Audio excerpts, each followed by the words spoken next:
If you don't prepare for the future will prepare you, and it won't be gentle.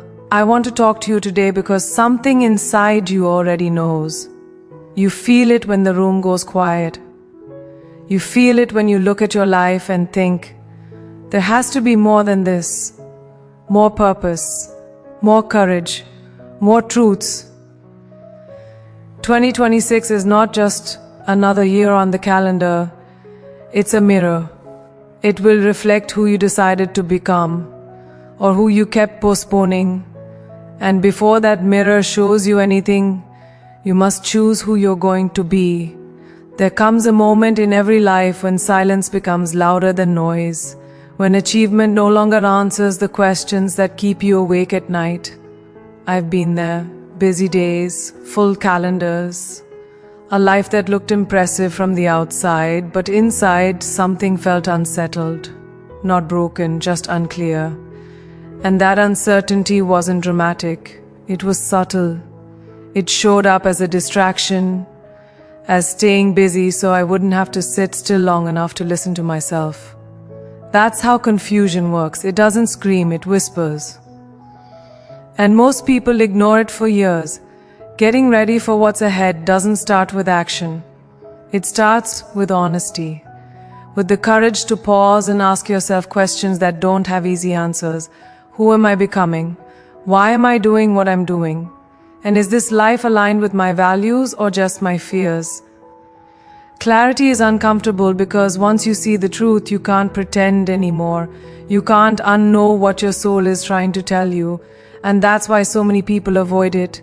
Because clarity demands responsibility. I remember a season when I realized I was saying yes to things that no longer felt true to me. Not because they were wrong, but because I had outgrown them. Growth doesn't always announce itself with celebration. Sometimes it arrives as restlessness, as a quiet dissatisfaction with what used to excite you. That's not failure, that's evolution. But only if you're brave enough to listen. Clarity isn't about having all the answers. It's about asking the right questions. It's about sitting with discomfort instead of running from it. Turning off the noise long enough to hear your own voice. And when you do, you may realize that some paths you're on were chosen out of fear, not faith. Out of approval, not purpose.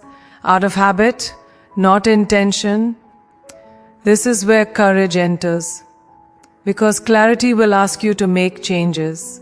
It will challenge relationships that no longer support your growth. It will question routines that keep you comfortable but stagnant. It may even ask you to redefine success. And redefining success takes bravery. Especially in a world that rewards appearances over alignment. But clarity is not cruel. It's kind. It saves you from spending years climbing ladders that are leaning against the wrong walls. It protects your energy. It gives your effort direction. Without clarity, you can work endlessly and still feel lost. With clarity, even small steps feel powerful. Faith plays a role here too. Because clarity doesn't mean certainty. It means trust. Trusting that if you are honest with yourself, the next step will reveal itself when you're ready. God doesn't reveal the whole staircase, only the next step. And that's enough. The courage is in taking it. As you prepare for what's coming, don't rush this part. Don't copy someone else's blueprint. Your calling is personal. Your timeline is sacred. Sit with your truth. Write it down. Speak it out loud. Pray over it. And when clarity arrives, and it will, honor it with action. Because the future doesn't belong to the busiest people. It belongs to the aligned ones. The ones who had the courage to get honest. The ones who chose truth over comfort. The ones who listened when their inner voice whispered, "There's more for you." There was a time when I believed passion alone could carry me forward. That if I wanted something badly enough, if my heart burned bright enough, the universe would simply make room. Passion is beautiful. It's fire, it's an emotion. It's what gets you started. But passion on its own is unreliable. It rises and falls with mood, with praise, with energy. Discipline is different. Discipline is quiet. It doesn't announce itself. It shows up early. It stays late. It does the work even when the feeling is gone. I learned this the hard way. There were mornings when I didn't feel inspired. Days when the dream felt heavy instead of exciting. Moments when it would have been easier to slow down, to wait, to assume that timing would magically fix everything. But growth doesn't happen in the comfort of waiting. It happens in the commitment of showing up anyway. Discipline is not punishment. It's devotion. It's a form of self-respect. Every time you keep a promise to yourself, you strengthen trust with the person you're becoming. And every time you break one, you quietly teach yourself that your word doesn't matter. That's how confidence is built or broken, not in big moments but in small repeated choices. Dreams don't move because you think about them. They move because you act on them consistently, slowly, often imperfectly, but daily. Discipline gives structure to hope. It gives legs to vision. It's how dreams learn to walk before they ever learn to run. I've seen talented people fall behind, not because they lacked ability, but because they lacked structure. And I've seen ordinary people create extraordinary lives because they mastered consistency. They didn't do everything, they just did the right things again and again. They understood that excellence is not an event, it's a habit. Discipline will ask you to do uncomfortable things. Wake up when it's dark. Practice when no one is clapping. Say no to distractions that feel good now but cost you later. It will ask you to trade short-term pleasure for long-term purpose. And that trade is never easy, but it is always worth it. There's something deeply spiritual about discipline, because it's rooted in faith. Faith that the work matters even when results are invisible. Faith that planting seeds today will lead to harvest tomorrow. Faith that God sees effort even when the world doesn't. Discipline is believing that obedience precedes blessing. You won't always feel strong, you won't always feel ready. But discipline doesn't require you to feel anything. It requires you to decide. To decide that your future deserves effort, that your calling deserves preparation, that your potential deserves protection. As you get ready for what's ahead, don't wait for motivation. Motivation is a guest, discipline is a resident. Build routines that support your growth. Protect your mornings, guard your focus, create systems that make doing the right thing easier than doing the wrong one. This is not about being harsh with yourself, it's about being honest. Your future self is watching you right now, not with judgment but with hope. Hoping you'll choose the hard thing today so life can be lighter tomorrow. Hoping you'll stay consistent when no one is reminding you. Hoping you'll keep going when progress feels slow. Because one day what feels heavy now will feel natural. What feels disciplined now will feel like identity. And what once required effort will become strength. Dreams don't disappear because you're incapable. They disappear because you stop nurturing them. Discipline keeps them alive, step by step, day by day. Until one morning you look back and realize you didn't just chase the dream. You became the person who could hold it. There are seas, ons in life when effort feels unanswered. You pray, you work, you show up, and still nothing moves. No breakthrough, no sign, just silence. And that silence can be unsettling if you don't understand what faith really is, because faith is not the reward. Faith is the walk before the reward appears. I've stood in moments where the plan fell apart completely, where what I thought was meant to be closed its doors without explanation. And the hardest part wasn't the rejection, it was the waiting. The waiting tests your heart. It makes you question your worth, your timing, even your calling. But I learned something important in those quiet stretches. Just because nothing is happening around you doesn't mean nothing is happening within you. Faith is not optimism. It's not pretending everything is fine. Faith is obedience in uncertainty. It's choosing to keep going when logic tells you to stop. It's trusting that the work you're doing today will make sense later, even if today feels confusing, especially when today feels confusing. We often think faith is about believing big things will happen, but real faith is much smaller and much braver than that. It's believing that this step matters, that this effort counts, that this delay has purpose. Faith doesn't need guarantees. It needs trust. There were times when I wanted answers before I took action. I wanted clarity before commitment, proof before persistence. But life doesn't work that way. Growth doesn't come with a preview. You don't get to see the full picture before you start painting. You paint first. You trust the vision later. Faith teaches patience, and patience teaches strength. When nothing moves, you learn endurance. When doors don't open, you learn resilience. When prayers aren't answered immediately, you learn surrender. And surrender doesn't mean giving up. It means releasing control. It means understanding that not everything is yours to manage. Some of the greatest transformations happen in seasons no one sees.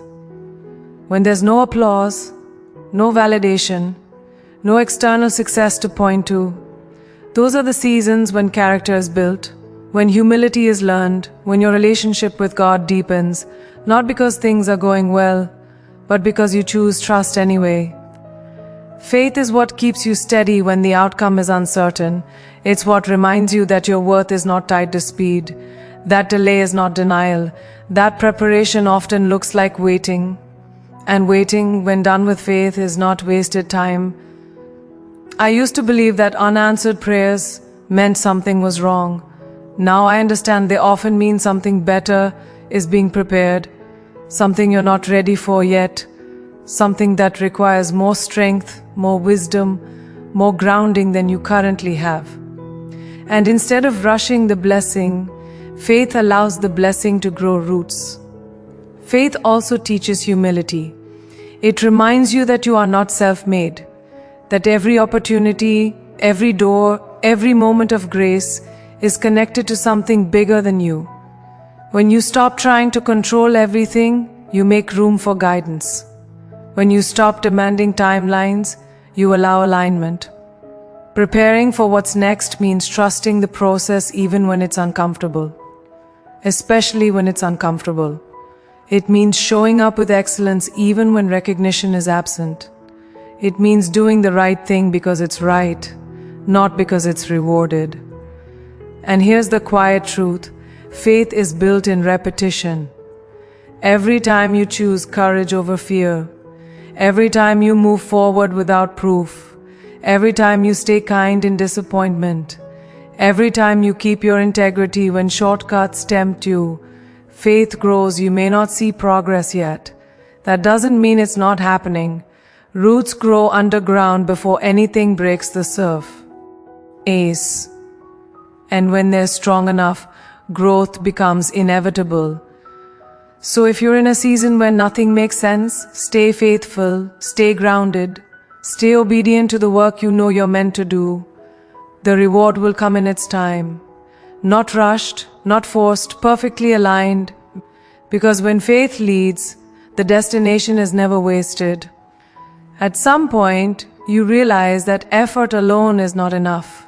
You can be disciplined, you can be faithful, you can be working hard every single day and still feel like you're moving against the wind. That's when you begin to understand the quiet power of environment.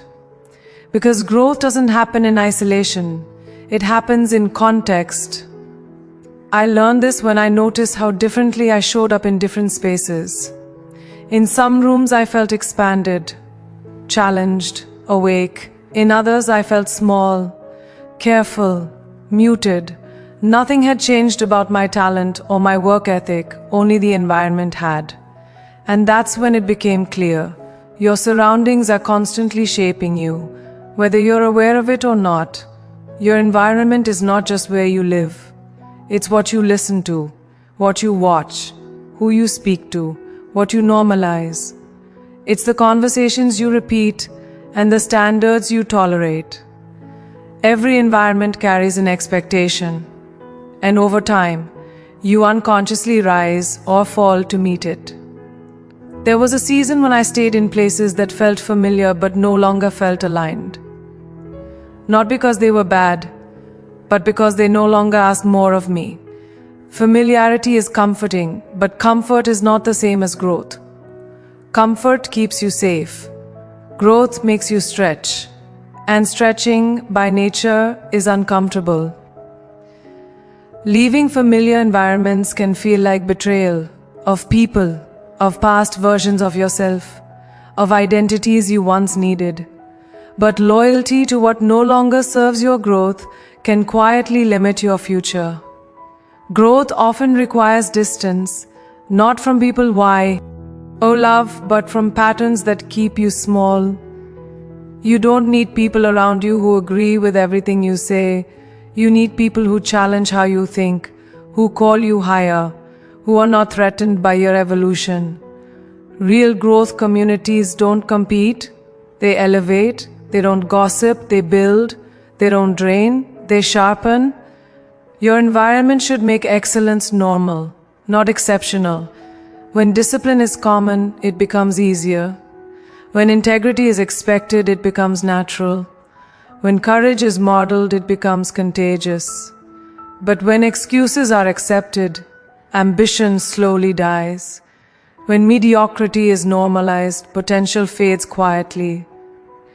This isn't just about people, it's about habits, about what you allow into your mind daily, what you consume before bed, what you reach for when you're tired or discouraged. If your environment feeds fear, comparison, and distraction, no amount of motivation will save you. You cannot grow in soil that poisons your roots. Changing your environment doesn't always mean dramatic exits. Sometimes it means smaller, braver choices. Turning down invitations that don't align with your purpose. Curating your digital space. Setting boundaries around your time. Choosing growth over approval, even when it feels lonely. Loneliness is often misunderstood. There's a difference between being alone and being aligned. Sometimes separation is preparation. Sometimes distance is protection. When you step away from environments that no longer fit, you create space for new ones to find you. And that space can feel uncomfortable at first. Quiet, empty. But it's not empty, it's open. Faith plays a role here too. Because leaving what's familiar requires trust. Trust that you will not lose yourself by growing. Trust that God will meet you in new rooms. Trust that obedience sometimes looks like walking away without having the next door fully visible. I've learned that every level of growth demands a new environment. New standards, new conversations, new courage. You cannot bring old habits into new seasons and expect transformation. What got you here will not take you forward. Ask yourself honestly, does my environment stretch me or shrink me? Does it encourage discipline or excuse delay? Does it support my calling or distract from it? These questions are not judgment, they are guidance. Preparing for what's next means being intentional about where you place your energy. Protecting your growth like it matters, because it does. You don't owe everyone access to you. You owe yourself alignment. When you choose environments that demand more of you, you rise. When you surround yourself with growth, you grow. When you place yourself where excellence is expected, you become excellent. Not because you're forced, but because you're inspired. And one day you'll look back and realize the moment everything changed wasn't when you worked harder, but when you chose better surroundings. There is a quiet strength that holds you steady as you rise, and it's called gratitude. Without it, success can make you restless. With it, even struggle feels meaningful. I've learned that ambition without gratitude is exhausting, but gratitude without ambition is incomplete. The two were never meant to compete. They were meant to walk together. In the early days, it's easy to think gratitude comes after the breakthrough, after the win, after the applause. But real gratitude begins long before any of that. It begins in the waiting, in the uncertainty, in the effort that hasn't yet been rewarded. Gratitude is not a reaction, it's a practice. And like any practice, it changes the way you see the world. I remember moments when nothing was working the way I planned. Projects stalled, progress felt slow, and it would have been easy to grow bitter, to complain, to focus on what was missing. But bitterness is heavy. It weighs down every dream you carry. Gratitude, on the other hand, lightens the load. It reminds you of how far you've already come, even when you're not where you want to be yet. Gratitude doesn't mean settling, it means acknowledging. Acknowledging the lessons hidden inside delays. Acknowledging the people who supported you before you were celebrated. Acknowledging the strength it took just to keep going. When you practice gratitude, you stop measuring your life only by achievements and start valuing it by growth. Ambition lifts your eyes forward. It keeps you moving. It whispers that there is more you're capable of becoming. Gratitude keeps your feet on the ground. It anchors you in humility. It reminds you that every opportunity is a gift, not an entitlement. Together, they create balance. Without gratitude, ambition can turn into ego. Without ambition, gratitude can turn into complacency. I've seen success change people. I've seen it harden hearts and inflate identities.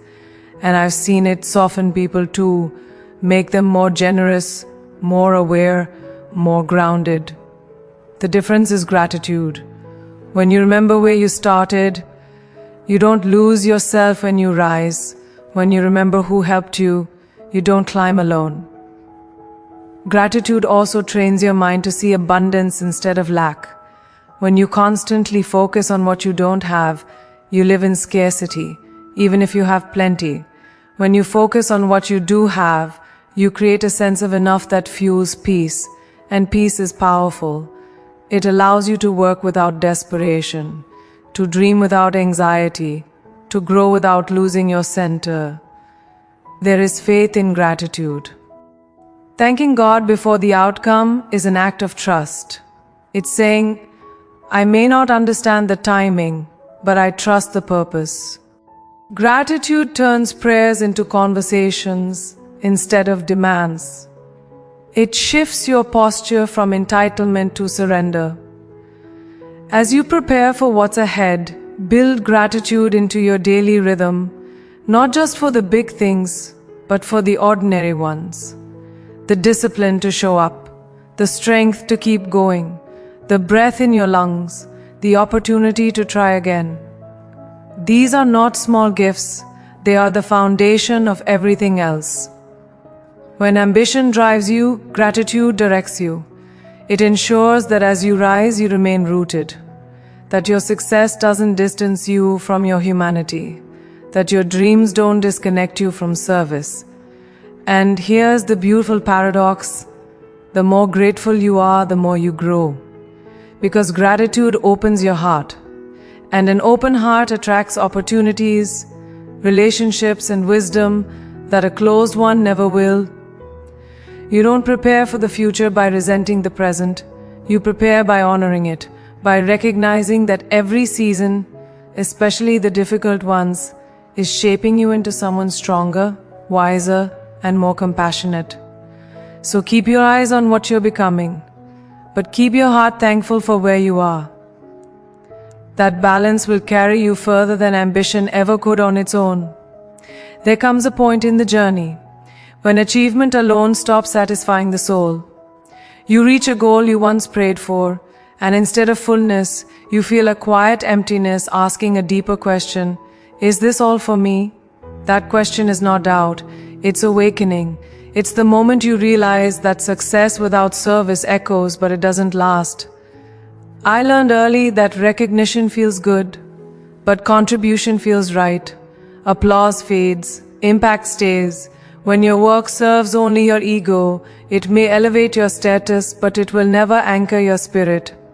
Service is what gives success weight, meaning, direction. It turns ambition into purpose. There were moments when I had to ask myself honestly why I wanted more. More influence, more opportunity, more visibility. Was it to be seen or to see others rise? Because when success becomes the destination, it eventually disappoints. But when service becomes the reason, success becomes a tool instead of a burden. Service doesn't always look grand. It's not always loud or visible. Sometimes it's choosing integrity when shortcuts are available. Sometimes it's mentoring quietly, lifting someone when no one is watching. Sometimes it's using your voice to speak for those who don't yet have one. Service is not about saving the world. It's about showing up where you are, with what you have consistently. True leadership is not measured by how many people follow you, but by how many people grow because of you. When you understand that, your definition of success shifts. You stop asking, how far can I go? And start asking, how many can I carry with me? That question changes everything. Service also humbles you. It reminds you that no matter how high you rise, you are still human, still learning, still dependent on grace. It keeps your heart soft in a world that can harden you. And softness is not weakness. It's strength under control. It's compassion guided by wisdom. Faith and service are inseparable. Faith without service becomes performance. Service without faith becomes burnout. But together they create endurance. When your work is rooted in something bigger than yourself, exhaustion doesn't defeat you. It teaches you balance.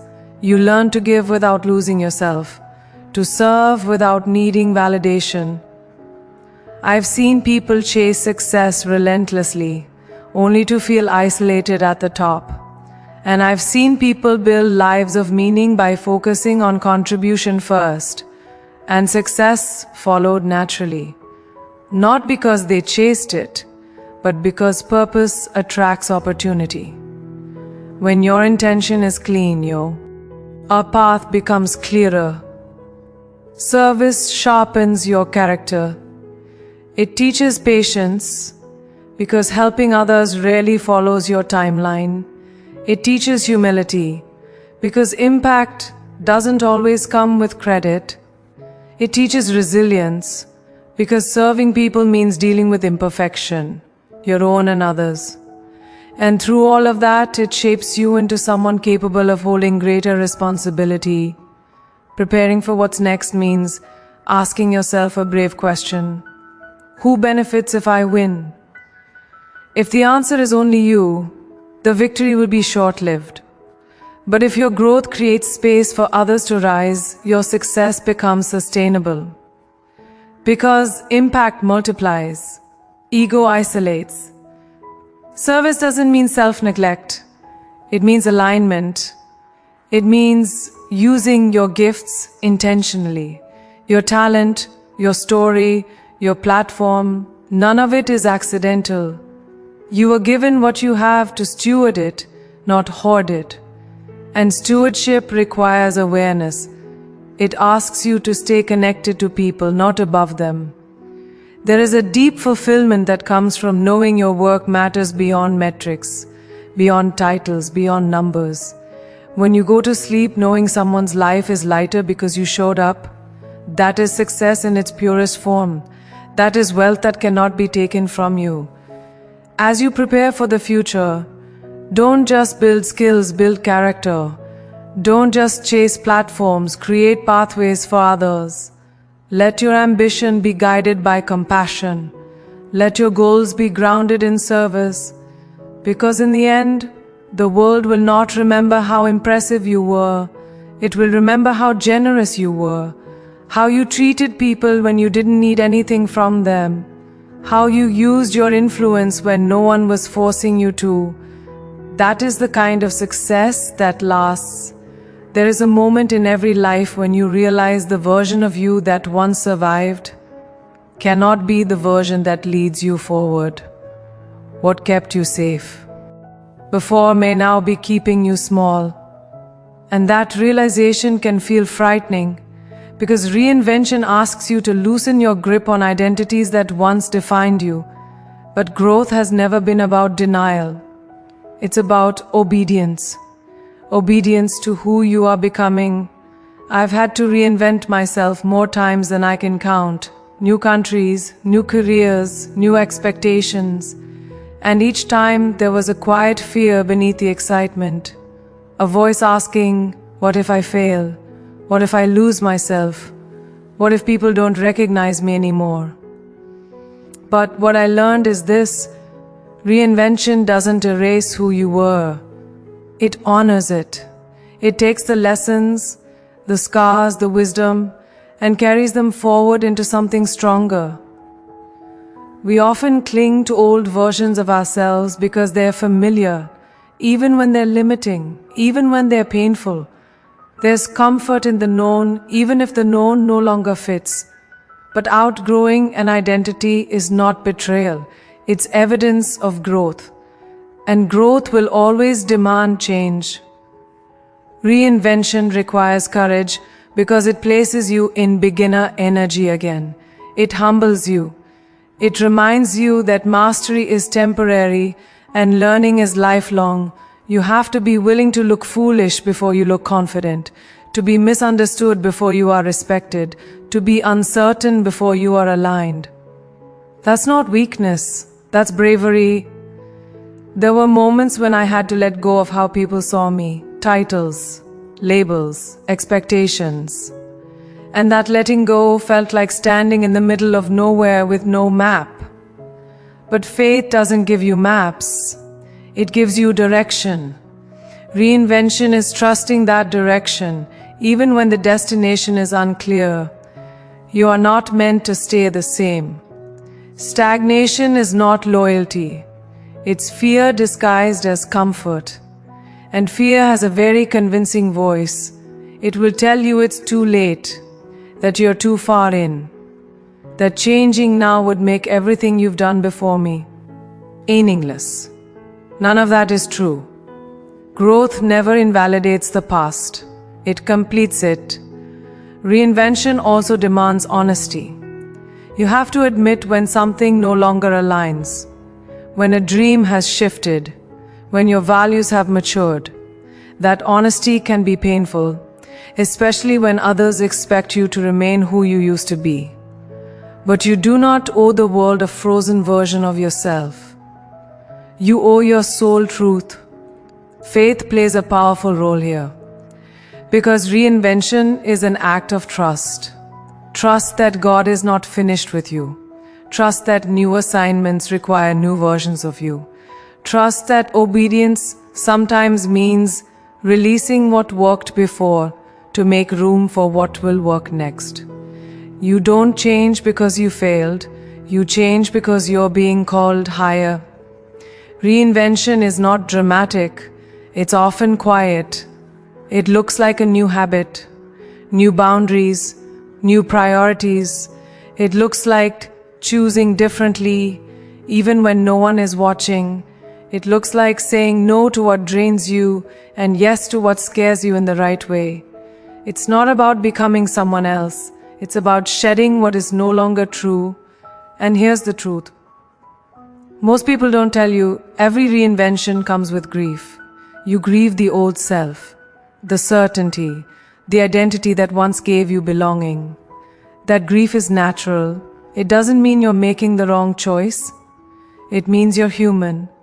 Allow it, but don't let it stop you. Because on the other side of reinvention is freedom. Freedom to live aligned, freedom to choose intentionally, freedom to grow without apology, and alignment creates peace. Not the absence of challenges, but the presence of meaning. Preparing for the future means allowing yourself to evolve, to update your beliefs, to refine your standards, to become more honest, more grounded, more courageous than you were before. The world doesn't need a perfect version of you. It needs a present, a brave one, a growing one. So if you feel the pull to change, listen. If you feel restless, honor it. If you feel called to rise differently than before, obey it. Because the next season of your life will require a version of you who is ready to meet it. And you are becoming that person, one brave decision at a time. And as you step forward, remember this. You were never behind, you were being prepared. Every delay shaped your strength. Every detour deepened your faith. Every closed door protected you from what you weren't meant to carry. Walk into the future with courage, not fear, with discipline, not doubt, with gratitude, not entitlement. Do the work, trust God with the timing, serve with humility, and keep becoming without apology, because when faith leads and preparation follows, nothing in this world can stop what's meant for you. Rise ready, your moment is not coming, it's already waiting for you to step into it.